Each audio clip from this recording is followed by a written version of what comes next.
a very warm welcome to the 8th lecture on the subject of wavelets and multirate digital signal processing. In this lecture, we shall build more intimately the connection between the filter banks that we talked about in the previous lecture and the underlying continuous time functions, the scaling function phi t and the wavelet psi t. We suspect all the while that this connection exists. After all, we built the filter banks out of the idea of multi-resolution analysis with the Haar multi-resolution analysis as an example. Before we go further, we must now make a few generalizations, which will help us then to build that connection more intimately. So, let me quickly put down what we intend to do in today's lecture. We intend today to relate the scaling function phi, the wavelet psi and the filters that we talked about in the filter banks, namely the analysis and the synthesis filter banks. Towards that objective, the first step is putting down a generic structure for the analysis and the synthesis filter banks.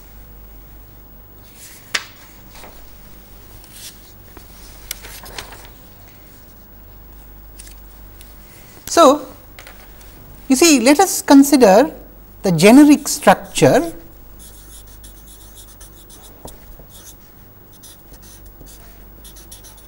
for the analysis filter bank first.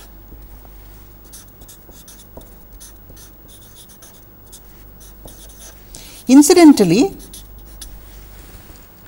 we should be talking about a 2-band filter bank here, and that is because we are talking about dyadic MRAs here. Recall that dyadic refers to powers of 2 changes.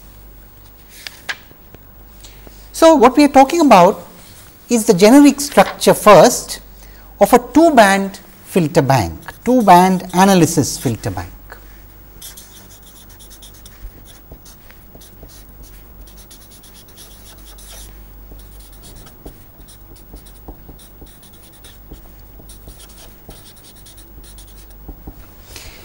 Now, I will start from the Haar. In the Haar, it looked like this, Haar MRA I mean, it looked like this, recall.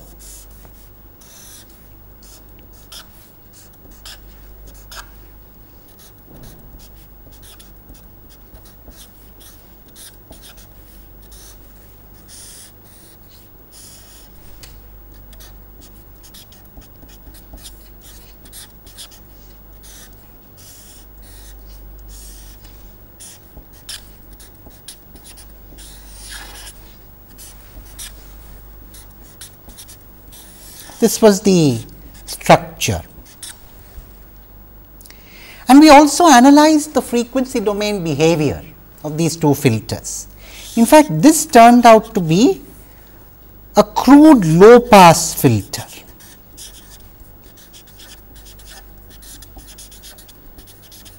and this turned out to be a crude high pass filter. Of course, high pass and low pass as understood in the discrete time sense. Now, we also recall 2 other properties of these 2 filters that we had brought out the last time. One was what we call magnitude complementarity. Magnitude complementarity in the sense, if we simply summed the filter system functions together, you got the identity system function 1. The second was what was called power complementarity. So, if you sum the magnitude square, you got a constant independent of omega, I mean, which means if you took a sine wave and looked at the power of the sine wave emerging from each of the two branches, those powers would add up in a complementary way for each frequency. Magnitude complementarity, power complementarity. Now, you know, if we looked at the Haar case, it was not very clear which idealization we were moving towards, but then we had put down the idealization the last time. So, let us now put down the complete idealization. We have a crude low pass filter there. What would be the refined low pass filter towards which we are moving in this analysis filter bank? Now, when we say towards which we are moving, what do we mean? Why should we move? Why can't we be content with the Haar multi-resolution analysis? That is also a question that we need to answer. We will have to take the answers to these questions one by one. So, let us first answer the question, what is the idealization towards which I am trying to move? So, let me put down first the actual frequency responses once again, and then the ideal frequency responses towards which we are trying to move. So, the actual Haar analysis filter responses.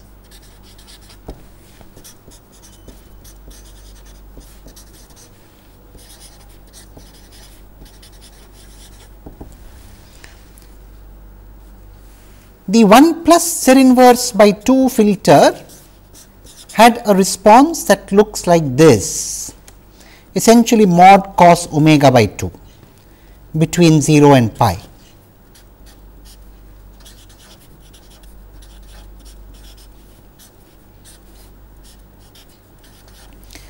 Of course, recall that there is periodicity,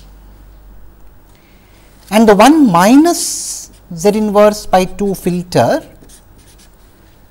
had essentially a response that looked like mod sin omega by 2.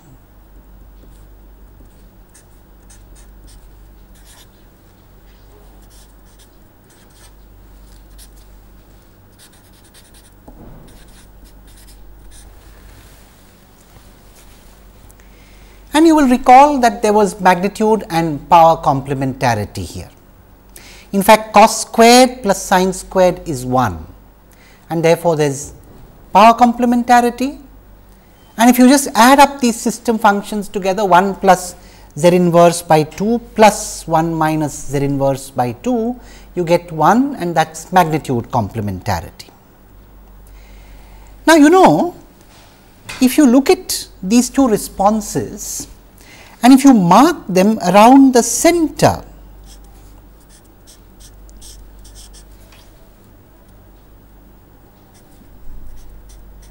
the center is pi by 2. So, if you mark them around the center, you see a certain symmetry in these responses about the center. That gives us a hint where we are moving towards in the ideal sense. Ideally, we are trying to make this a low pass filter with pi by 2 as the cutoff, and again we are trying to make this a high pass filter again with pi by 2 as the cutoff. So, let us put down the ideal analysis filter responses towards which we intend to move.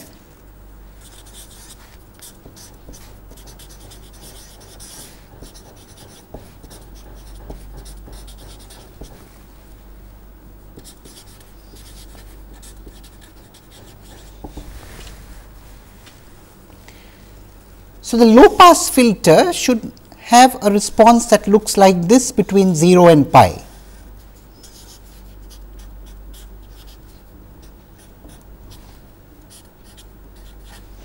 it must be 1 between 0 and pi by 2 and 0 between pi by 2 and pi, and this entire pattern must be mirrored between minus pi and 0, and of course, then repeated the whole pattern between minus pi and pi, then repeated at every multiple of 2 pi. All this is of course naturally from the properties of a discrete time Fourier transform or a discrete frequency response. So, I am just showing the region between 0 and pi and what happens between minus pi and 0, and then at around every multiple of 2 pi follows naturally.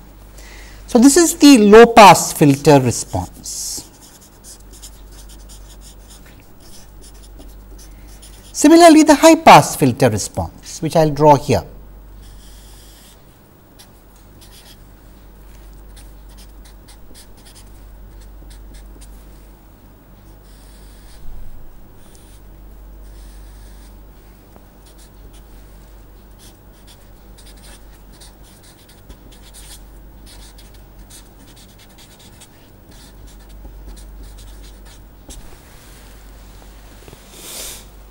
The high pass filter needs to have a response of 1 between pi by 2 and pi, and of course, whatever is between 0 and pi is mirrored between minus pi and 0.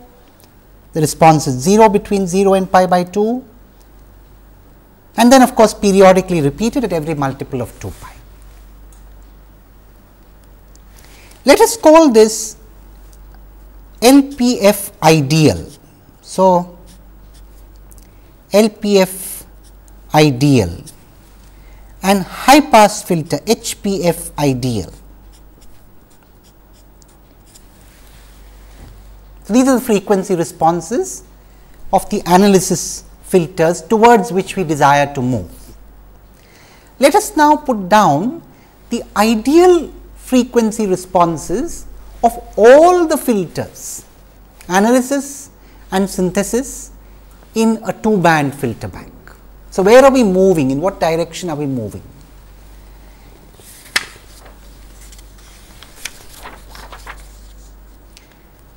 So, the ideal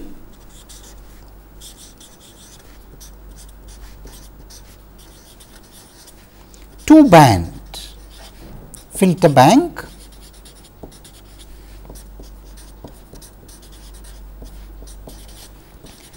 would have the following structure.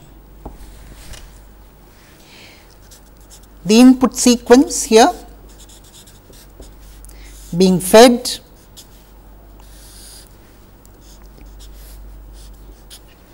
to LPF ideal here,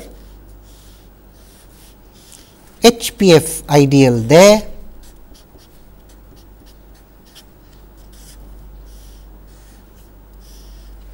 downsampled by 2 subsequently,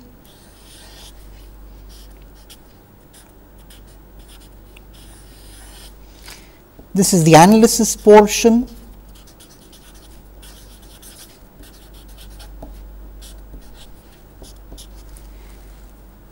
followed by upsampled by 2,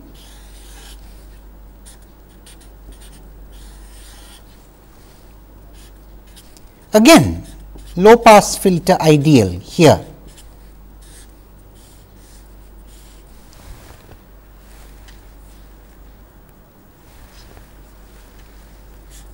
high pass filter ideal here,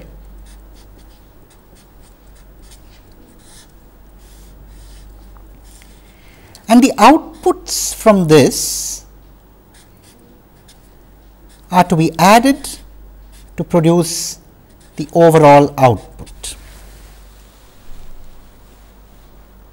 So, here I have just marked the outputs to fit into the drawing. The output from this and the output from this are added together and produce the overall output. This is the ideal 2 band filter bank. Notice in the ideal 2 band filter bank, the analysis filters and synthesis filters are identical. There is no difference. In fact, on one of the branches, both of them are ideal low pass filters with a cutoff of pi by 2. On the second branch, both of them are ideal high pass filters, discrete time filters with a cutoff pi by 2 once again. So, you see complementarity there in some sense, and in fact, if you look at it, these are obviously magnitude and power complementary. If you take the frequency responses and add them together, they of course add up to a constant. If you take the square of the frequency responses and add up the squares, they again add up to a constant, trivially, because there is no region of overlap. That is simple. So, in fact, that is where we are moving towards. Now, it is a moot point so far, as I said, why we need to move any farther from where we are. Why do we need to work harder than what we do for the Haar wavelet? Are we lacking something in the Haar wavelet? Well, of course, one thing that you can see we are lacking is the distance from the ideal filter. We are far from the ideal. If we look at the two frequency responses of the Haar's analysis side and therefore, also the synthesis side, I had left it as an exercise to calculate the frequency responses for the synthesis side. They are almost the same. We are very far from the ideal. So, that is of course clear. But why we need to move farther from the Haar can be answered in many ways. We shall take up this answer slowly, part by part. But before we take up that answer, what we need to do is now to go the other way. We came from continuous time to discrete time. Now, slowly we want to see if my design of a multi-resolution analysis relates to the design of the two band filter bank that I have just drawn here. So, you see, we have ideal filters here and we have written down the frequency responses of the ideal filters. But in practice, the ideal filter can never be attained. Now, without going too deep into each point, I would like once again to recapitulate why the ideal filters cannot be attained.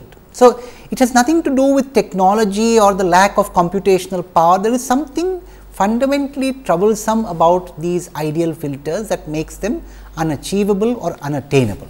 Let me cite these points one by one for the sake of completeness and revision from a more basic course. So, why are these ideal filters unattainable?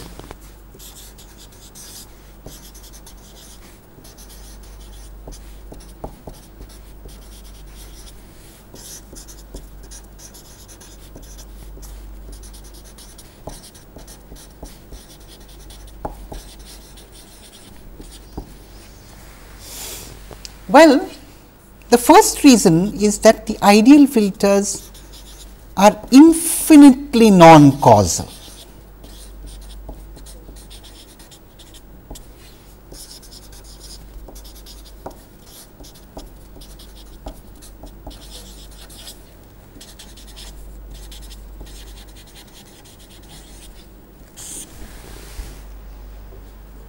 And this can be checked by constructing the impulse response. So, from the frequency response, we can go to the impulse response.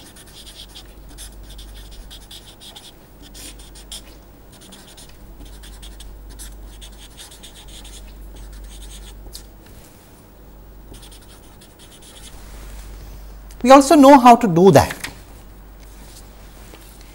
We can go to the impulse response by taking what is called the inverse discrete time Fourier transform.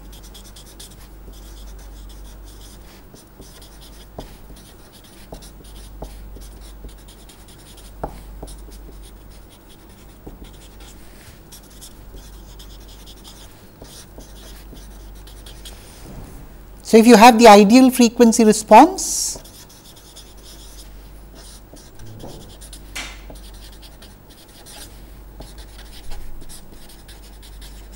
let us call it H ideal as a function of omega, and the corresponding impulse response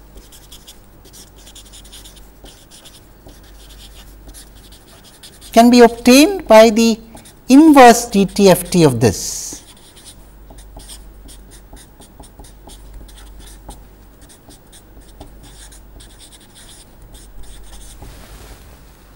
And how do you calculate the inverse DTFT? I will leave this calculation for the class to do, but I would like to put down the important steps here. So, that is done as 1 by 2 pi integral from minus pi to pi h ideal omega e raised to the power j omega n d omega. And in fact, I leave it to the class to compute this for the ideal low pass filter and the ideal high pass filter with a cutoff of pi by 2. I shall just put down the answer for the ideal low pass filter. So, for the ideal low pass filter, this would turn out, for example, to be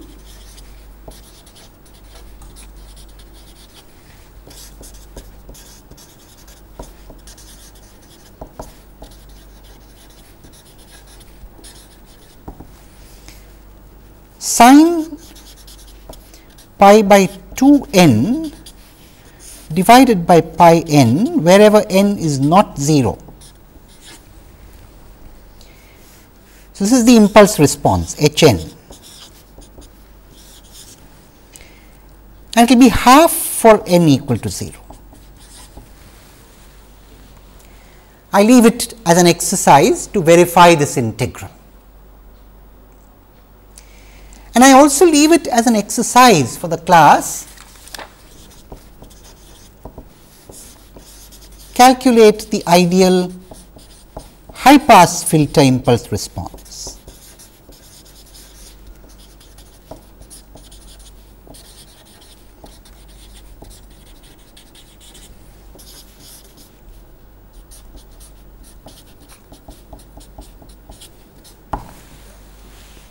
I leave it as an exercise. Easy to do once one has a basic introduction to the inverse discrete time Fourier transform from a basic introduction to discrete systems. Anyway, the point was, if we looked at this impulse response, there are 3 things that forbid one from realizing this filter. Coming back, the first thing was infinite non-causality. The disqualifications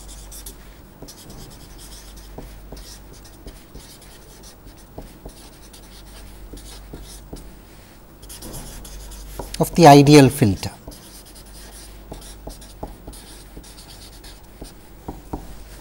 Point number 1, infinite non-causality.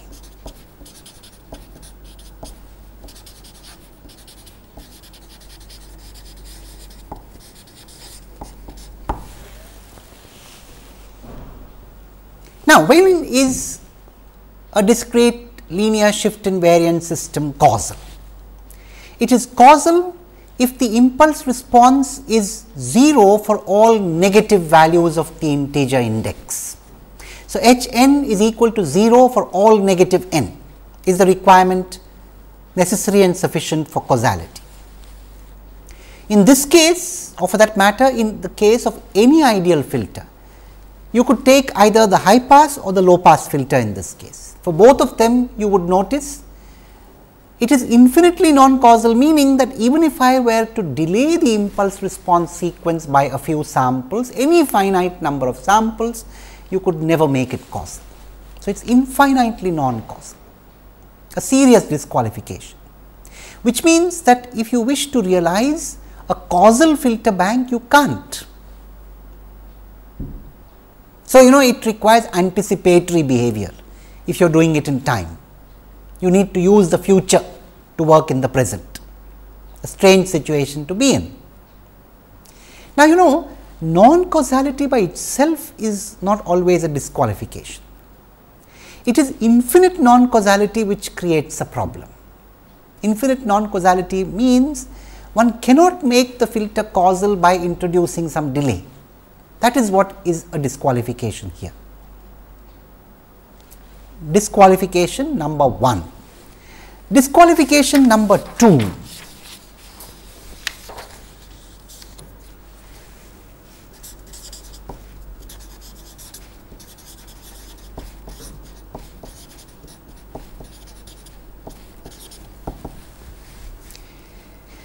The system is unstable.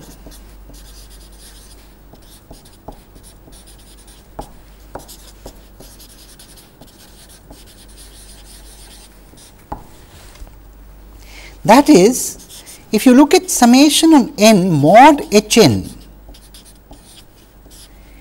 it is divergent.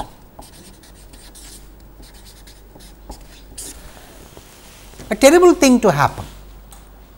Now, this is also indicative of a subtle point. You know, just because it is a filter does not mean it has to be stable. What it means, you know, the moment you say filter, the moment you say it has a frequency response, what it means is that when you give a sinusoidal input, a bounded input of course, the sinusoidal input, the output is bounded. In fact, the output is a sinusoid of the same frequency.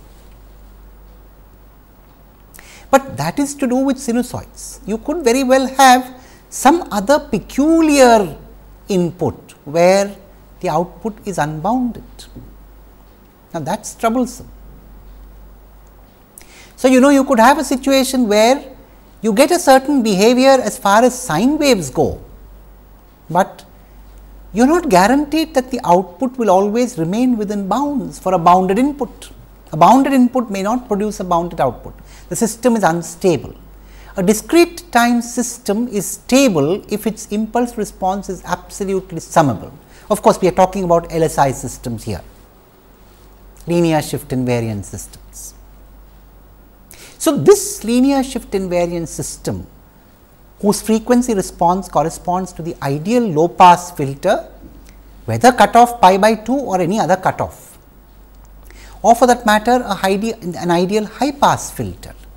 All such systems are unstable, which can be shown by showing that the impulse response is not absolutely summable. If you try and calculate the absolute sum of the impulse response, it would diverge. Again, I leave this as an exercise for you to show. Take the ideal impulse response of the low pass filter, for example, with a cutoff of pi by 2, and try and show that its absolute sum is divergent. Not very difficult, but an interesting exercise.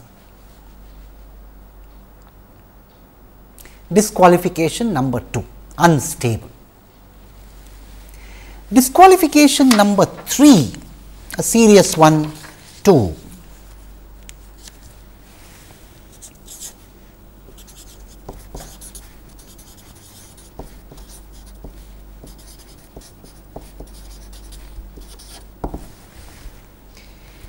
The ideal filter is irrational.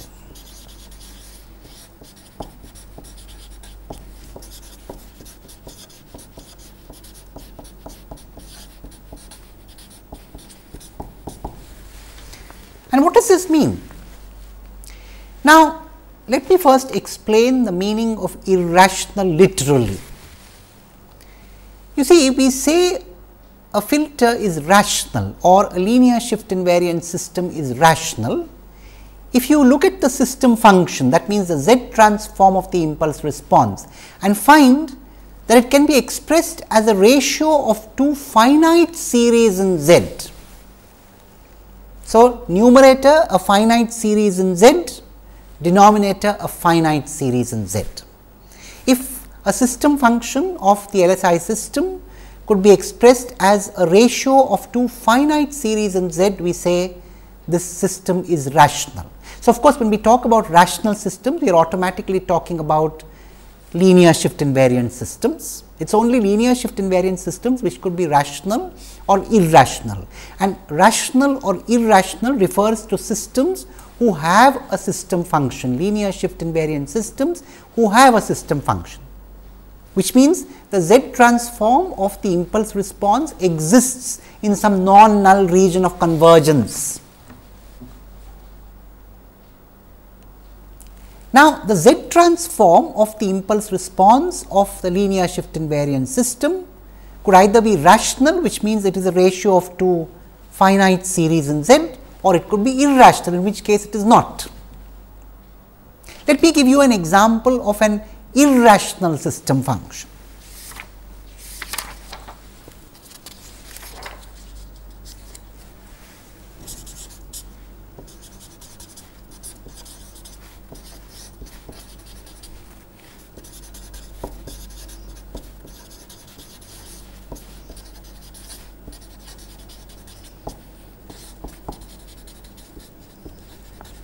The example of an irrational system function could be e raised to the power of z inverse, with mod z greater than 0 as the region of convergence. And of course, the corresponding impulse response can easily be seen to be 1 by n factorial u n, where n factorial is defined by 0 factorial is 1 and n factorial is equal to n times n minus 1 factorial recursively for n greater than equal to 1.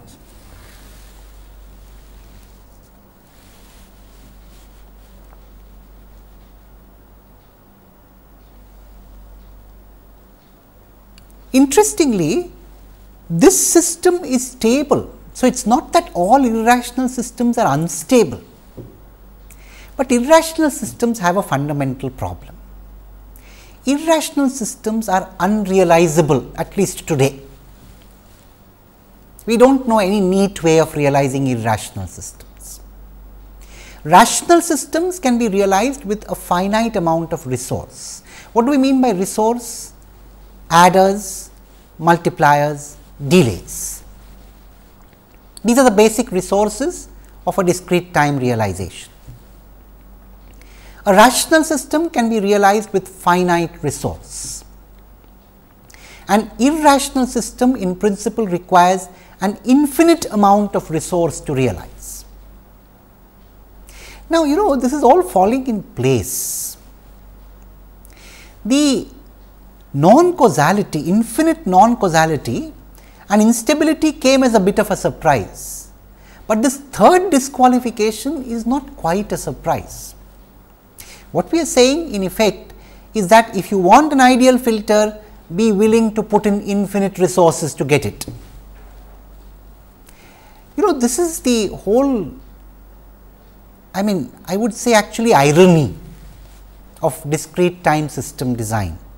I keep mentioning this, whether it is a basic course or an advanced course like this. The irony of many design problems is that you know which ideal you are striving towards, and you also know that you cannot achieve that ideal with finite resources. But what keeps engineers and mathematicians and scientists and what have you active all the time is that you also know that you can go arbitrarily close to the ideal, provided you are willing to invest more and more resources. And there are many ways of doing it. There are different ways of investing resources and going closer to the ideal. Perhaps some paths take you closer to the ideal faster, at least in a certain range of resources, and some paths slower. And again, there are compromises. If you go faster in one sense, you may go slower in the other sense. Oh, nature drives the engineer, scientist and mathematician to no end. Anyway, that was just a philosophical diversion. Coming back to this problem, the ideal two-band filter bank is unrealizable, but we can go tantalizingly close as we desire. So, you can build a two-band filter bank arbitrarily close to the ideal if you are willing to invest more and more resources. And over the past 15 to 20 years, people have come out with so many different designs. Now, why have people sought these different designs? Again, that question needs to be answered, but then now we will first answer the easier of the two questions. Suppose I do happen to design different two-band filter banks. banks. So, first, what would a realizable 2-band filter bank look like? We must first we must write that down in terms of a drawing first. So, a realizable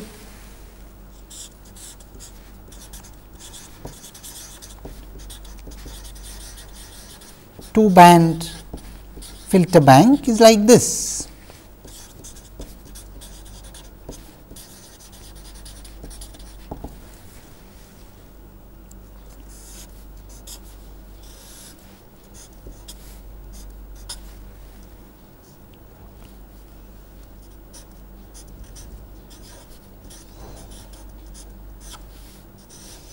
So, I straight away write it in terms of system functions here.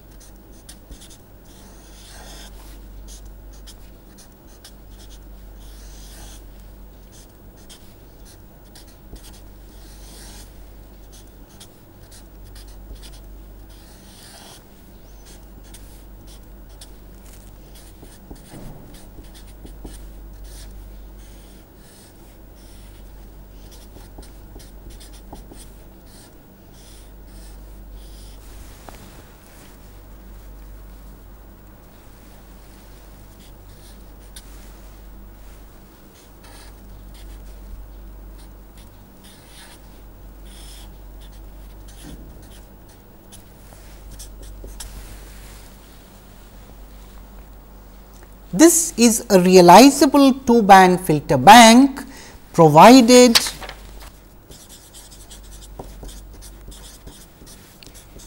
H0Z, G0Z, H1Z, G1Z are all rational functions, rational system functions.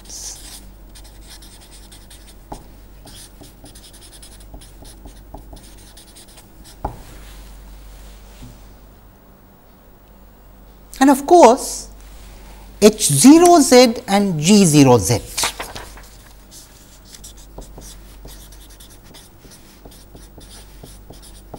aspire to be ideal low pass filters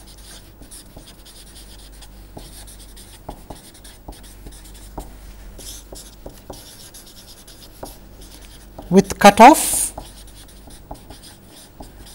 pi by 2.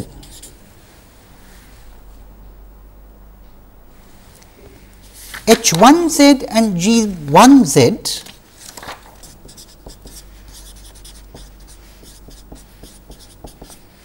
aspire to be high pass ideal filters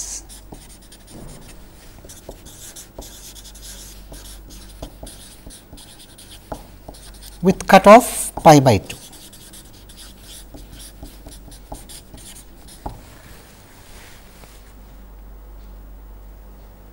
Now, having put down the structure more generally, we must now ask what is the connection between the multi-resolution analysis and this filter bank that we are trying to design. So, to answer that, let us look at the Haar once again. In fact, let us begin with phi t in the Haar. So, for the Haar MRE, we notice something very interesting. Phi t belongs to V 0, which is a subspace of V 1. So, phi t should be expressible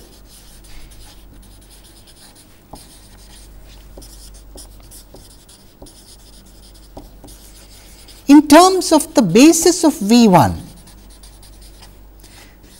And what is that basis of V 1? It is phi 2 t minus n for integer n. It should be expressible in these terms. It is very interesting. You know, phi t is an element of V 0 V0 is a subspace of V1 and the basis of V1 is again the dilates of phi t by a factor of 2 and their integer translates. So, phi t can be expressed in terms of its own dilates and translates. This leads to what is called a recursive dilation equation on phi t. And lo and behold, what is that dilation equation? That is also not difficult to determine. In fact, we can even see it graphically. Indeed, if you recall, phi t looks like this. I have kind of scaled up the drawing, and all that you need to do to get this recursive equation is to notice that this can be redrawn like this.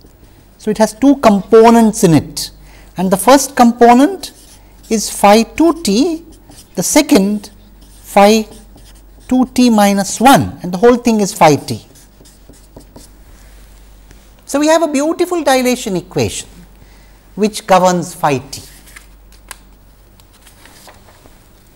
Phi of t is phi of 2 t plus phi of 2 t minus 1.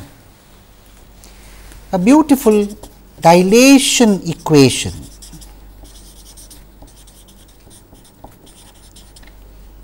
which governs phi t.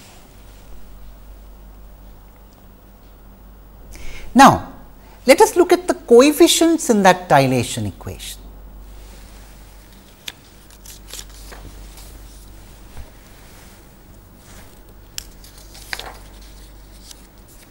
So, let me put the dilation equation before you once again. The coefficients are 1 and 1.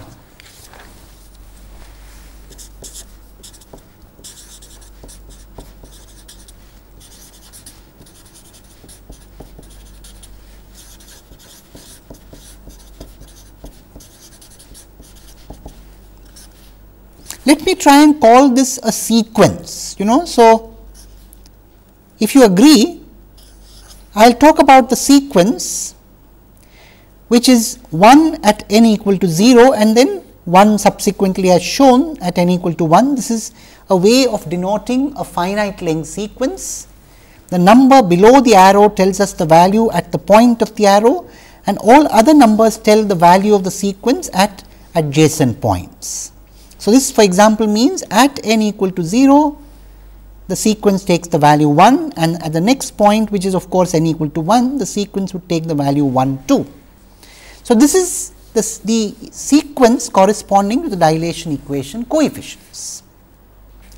Let us carry out a similar exercise for the wavelet now. So, let us take the Haar wavelet and let us express the Haar wavelet also in terms of the basis of V1. And what is our ground for doing so? Let us put it down clearly. You see, recall that psi t or the Haar wavelet, for example,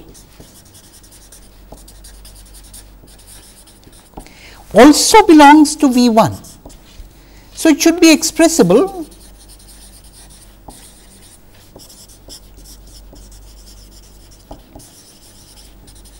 in terms of its basis.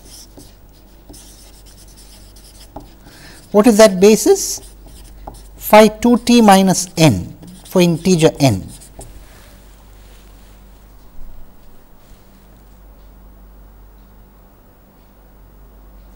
And again, if we look at it graphically, it is not difficult to do.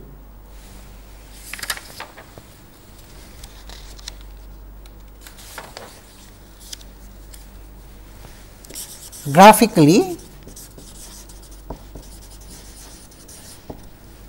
one can sketch phi t actually.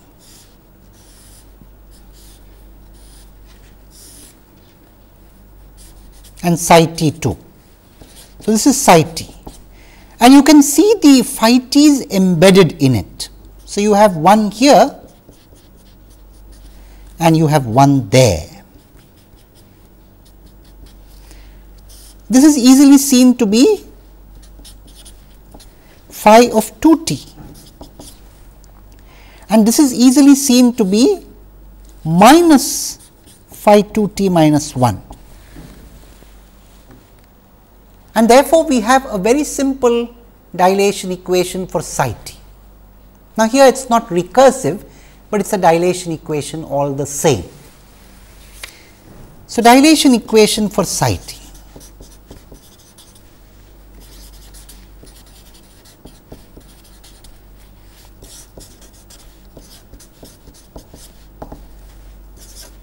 Psi of t is phi 2 t minus phi 2 t minus 1.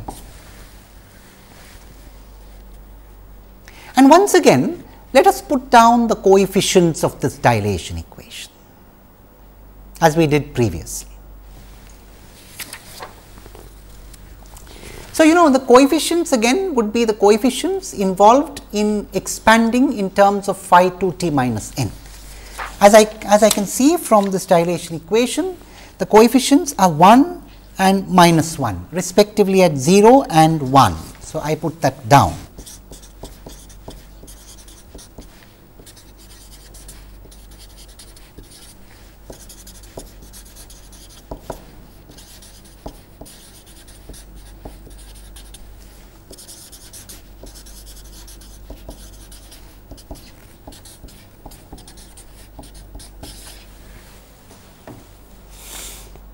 Now, things are beginning to make sense and perhaps even ring a bell. Let me put both these coefficient sequences before you once again, and then I am sure it will ring a bell. Look at the dilation equation coefficients for the phi t itself. So, in fact, let me write it down. Dilation equation coefficients for phi t, and let me then put before you the dilation equation coefficients for psi t. So, let us write it down in this for psi t.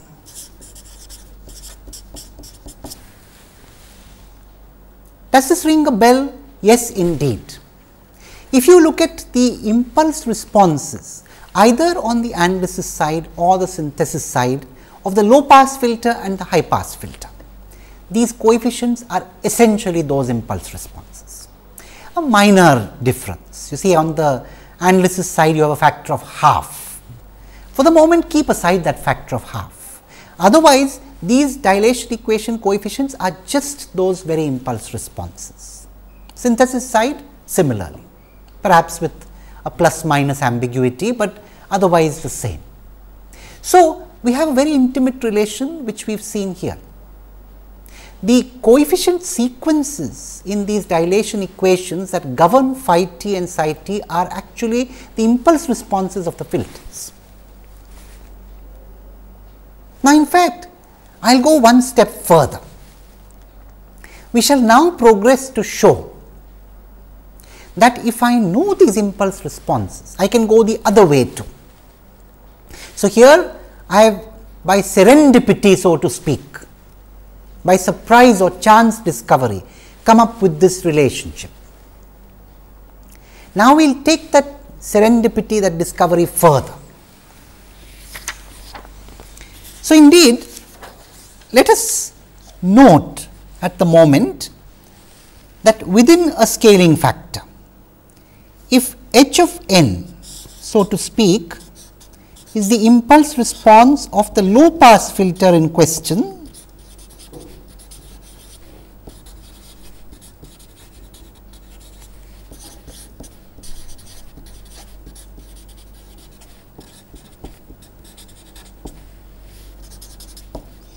in the two band filter bank,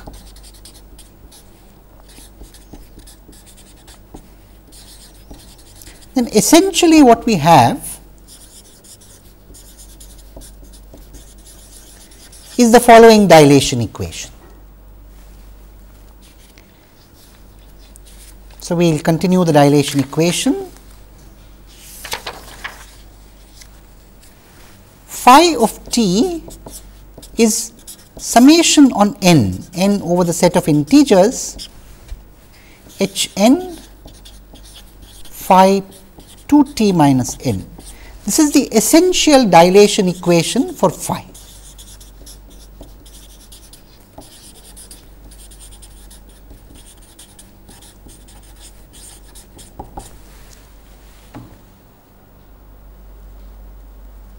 conversely,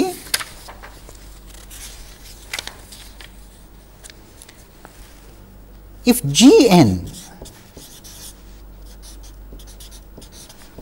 is the impulse response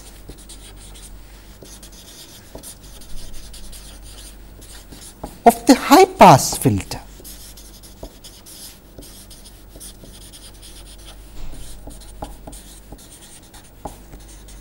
in the two band filter bank,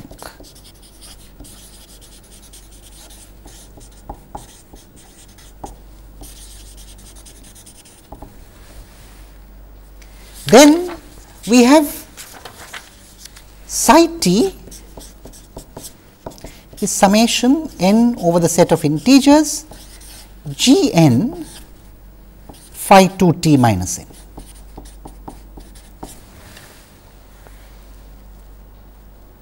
So, in the time domain we have made an intimate relationship. The low pass filter impulse response allows us to expand the essentially phi t in terms of its own dilates and translates, the scaling function in terms of its own dilates and translates. The high pass filter helps us expand the wavelet in terms of the dilates and translates of the scaling function. Once again, low pass filter impulse response, a recursive expansion of the scaling function in terms of its own dilates and translates.